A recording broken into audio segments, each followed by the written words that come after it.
What's up, my people? This is Coach Michele coming to you live from the ATL. Yes, I'm super excited all day, every day, because I put myself in a space where I'm in control of my happiness. So that's a nugget for somebody. But right now, I want to welcome you guys, as I do all the time, back to my channel. For those of you that are brand new, joining me for the first time, my name is Michele Williams, but I go by the handle of I am Coach Michele, coming to you live from the ATL. So welcome, welcome, welcome. I am thankful that you are here. And there's tons of videos on this channel, so make sure you continue the go to the next one and get everything that you need. So today's video, guys, is about I'm going to switch it up for a minute.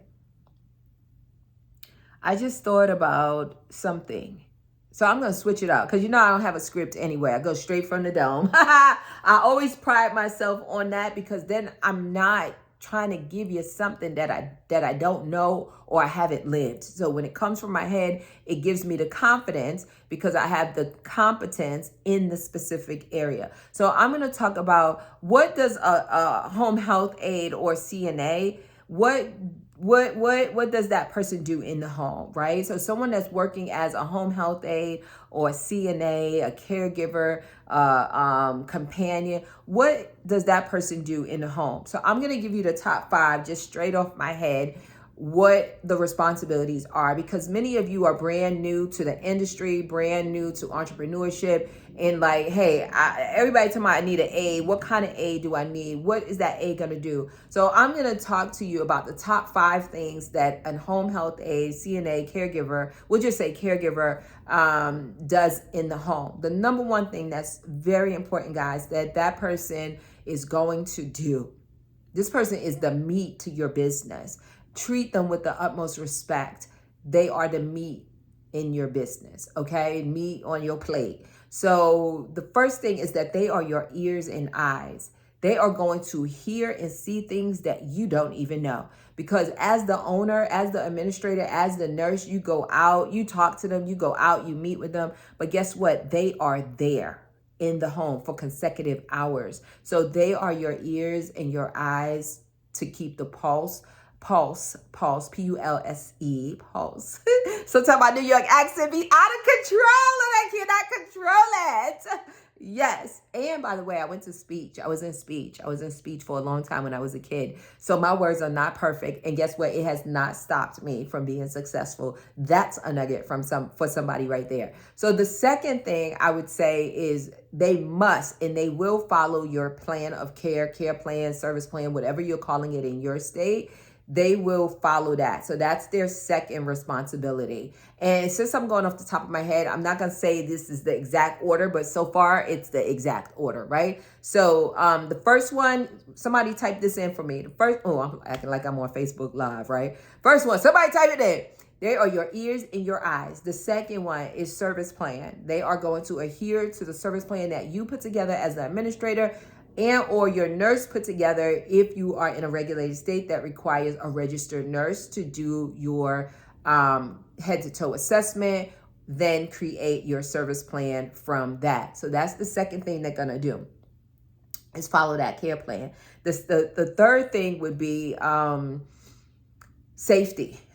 They're gonna make sure that your client is safe in the home, right? So that's one of the main reasons why people hire us to be in their home, to, provide services to their loved one, is for that level of safety. A lot of times people will actually have and invest in 24/7 care, meaning care 24 hours, 7 days a week, and or just out overnight care, is because of safety. Sometimes when people have, dementia in particular, Alzheimer's, they may start to wander off. They may leave the stove on. They may, let people in their home that shouldn't be in the home. So that third element that I mentioned that an aide is going to do in the home is really important to provide that level of safety and security for the client and or the client's family, right? So the fourth thing that caregiver is going to do in the home is, guess what, guys? Provide the service that's on the care plan. So yes, they're going to adhere to it, but guess what? They need to provide those services as efficiently, safely, and correctly as possible. So that's going to be number 4. So number 4 is whatever's on there. So most of us, will be offering personal care services, companion services, homemaker services. Some of you may venture into non-medical transportation, taking your clients to and from doctor's appointments. Side note, guys, if you're doing non-medical transportation and they're not your home care clients, you may be, putting yourself in a position where you're more so providing non-medical transportation as a business. So you want to just, look into it, make sure you have the right type of insurance, make sure you're set up correctly, verify if your state is regulated. So that's just a little side note, okay? The 5th thing I would say that caregiver is responsible for while in the home is, well, let me say this. I'm going to say 4A. 4A, because this one just popped in my head. 4A, I would say representing you. Right? That caregiver is in there representing you and your business. So you want to make sure that they are properly orientated, wearing the right, attire and things like that. So number 5 would be documentation. I would say number 5 would be documentation, where they're going to document, depending on your rules and regulations on your state. It may be in your state, it may be mandatory, it may not be mandatory. Depending on the level of care you are providing for the client, it may be mandatory or just may make sense, right? And then you also may be in a position where you are not required to provide documentation at all. If you are in a non-regulated state and your state does not require you to document, meaning your caregiver document, I would still have some form of paperwork in the home. Like if you're in Georgia, your daily activity, right? Like AKA timesheet. You have a space where the caregiver can check off the task that he or she did that day.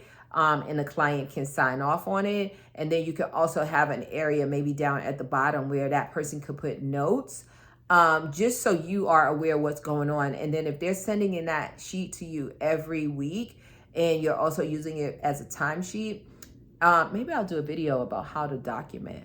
That's really important. If it in home care, healthcare, if it's not documented, it didn't what, guys? Hashtag it didn't what happen, right? So that's really important. I would say that's the 5th one, documentation. So this is quick. Told you guys in the last few videos, I'm just coming in hot. I'm coming in hot. I just want to give you guys the nuggets so I can get in here. You can digest it and regurgitate and do what you got to do. So this is Coach Michele coming to you live from Atlanta. You know what to do. Click the bell, click the bell, turn on the notification, and subscribe. And of course, if you want to know more about me and my services, you can go to myhomecarecoach.com and definitely get my morning 8 a.m. text messages, guys. People literally have sent me messages stating that it has changed their life or enhanced their life, or, they look forward to it every single morning. So I send out an 8 a.m. text every single morning. If you guys want to be a part of that, you could go text YouTube to 678-336-7472. Again, 678-336-7472, and type in YouTube, text YouTube. And then, of course, you can find out more. Check out some of them Testimonial Tuesdays. They are phenomenal, guys. And you can find out and watch those Testimonial Tuesdays videos, live testimonials on Facebook at I Am Coach Michele, and Michele has one L. Y'all take care, guys. God bless. And I'll see you on the next video.